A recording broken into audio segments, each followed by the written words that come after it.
Good morning, boys and girls, and welcome to the southern wing of the Stink Bug Works.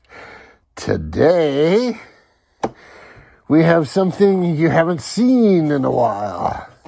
That's right, the American Spirit hydroplane. It's going to get painted. So, I'm going to walk you through some of the things I think are pretty important as far as painting goes. Now, I'm a real amateur at this, as you will no doubt find out. But there are a few things I know, so I want to share them with you. First is planning, and second is preparation. So in planning this, okay, what am I going to do? I'm going to paint it. How am I going to paint it? I'm going to paint it like an example.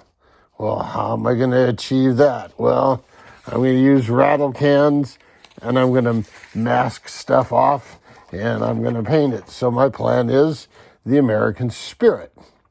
And so here's a photograph of the boat, and you can see this isn't the same shape, and this isn't the same shape. So this is going to have to be a representation of that.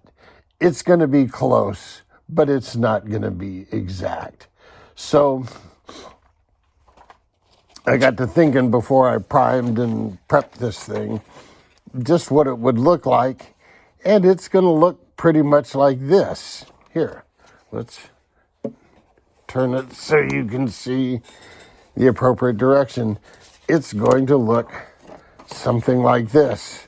So coming across this sponson and tying in right about here at this point is going to be the dividing line between the blue and the white and red. And the word American is going to fit right in here. And the spacing of the stripes is going to have to be between here. And I want part of this part red. So this is all pre-planning. And what I did is I had some graphics made. If you're interested, send me a note and I'll tell you how to get a hold of Cali Graphics. She's real good about this stuff. So in here I have American, and it's actually got a white outline on it from what I'm told. I don't want to booger it up just yet. But so I have a copy of it at the same scale. I can use this to establish where this line's going to be. This line's going to be right on the sponson brake line. And so there's going to be a lot of planning and such, but that's the overall plan of attack. First off, I've got to paint it. And one of the things, part of planning is, how am I going to paint it? Well, I'm going to use rattle cans. Well, how am I going to hold it? Am I going to hang it and paint it as it hangs? Or am I going to hold it and paint it as it hangs? And I think because of the way this thing is going to lay out, I might just hold it, because nothing east of this line, nothing east of that line really has any white underneath it.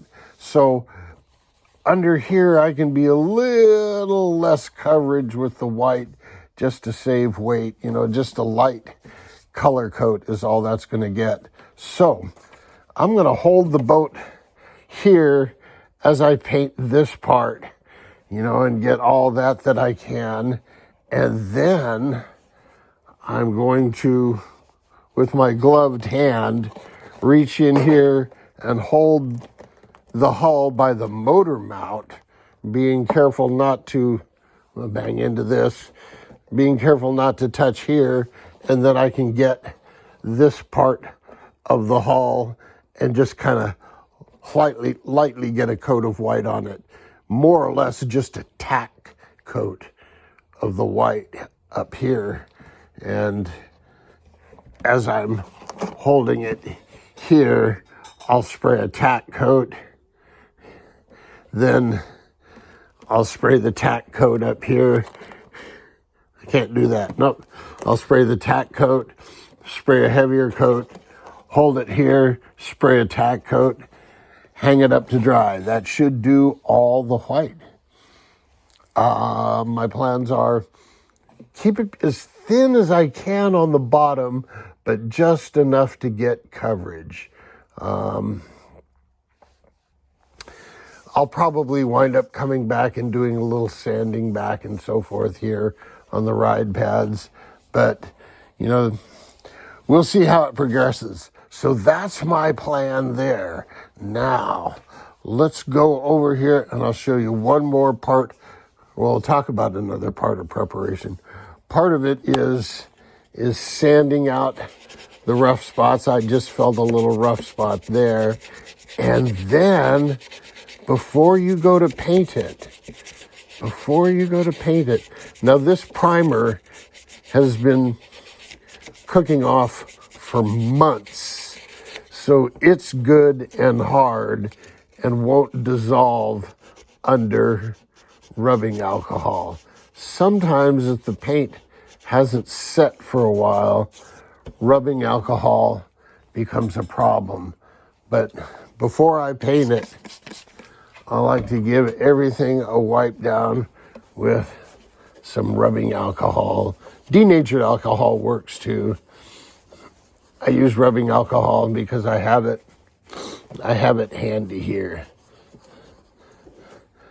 So, it's all about planning and preparation, getting a nice surface and realize I'm going to shoot white on here. Dust is going to settle on it. I'm going to knock the dust off with some 2000 grit. I'm going to put red stripes on it. Dust is going to settle. I'll knock the dust off. I'll do the same with the blue, knock the dust off. And then I'll put the stickers on and shoot it with some clear. Now, one thing I've learned about rattle cans. Let's go over here. Let's go over here to the eastern wing. And what do I have here? I have a 100-watt light bulb. Do not tell Gavin Newsom. He will send the police and have me arrested. I have an incandescent 100-watt light bulb in California. And I'm using it to generate heat, to heat up my rattle can of Fusion all-in-one paint primer. So I let this heat up for a long time. I can feel it now. It's just warm, but you want this whole thing nice and warm. Warm paint shoots better, and quite frankly, if you had a nice warm surface, it would flow out better. And I think it was Jim who said Tamiya tapes. Yes, I have Tamiya tapes. I have, this is 3M modeling tape, or no, it's Scotch. And this is a paper tape like that blue tape. So I'm not sure how good it's going to hold an edge. I know this stuff and this stuff holds a pretty good edge. And I'll still do that little trick of shooting some clear on there. What I'll do is I'll take an airbrush and I'll just airbrush over the paint edges just enough to seal that paint edge, especially where you got tape and a layer of paint with another layer of paint and tape going up and over it. That's where it's going to bleed. So we'll try that trick. Anyway, boys and girls, I think I've pretty much summed up my plans and preparation. We'll talk about where it goes in the next episode. Until then, boys and girls, jet out.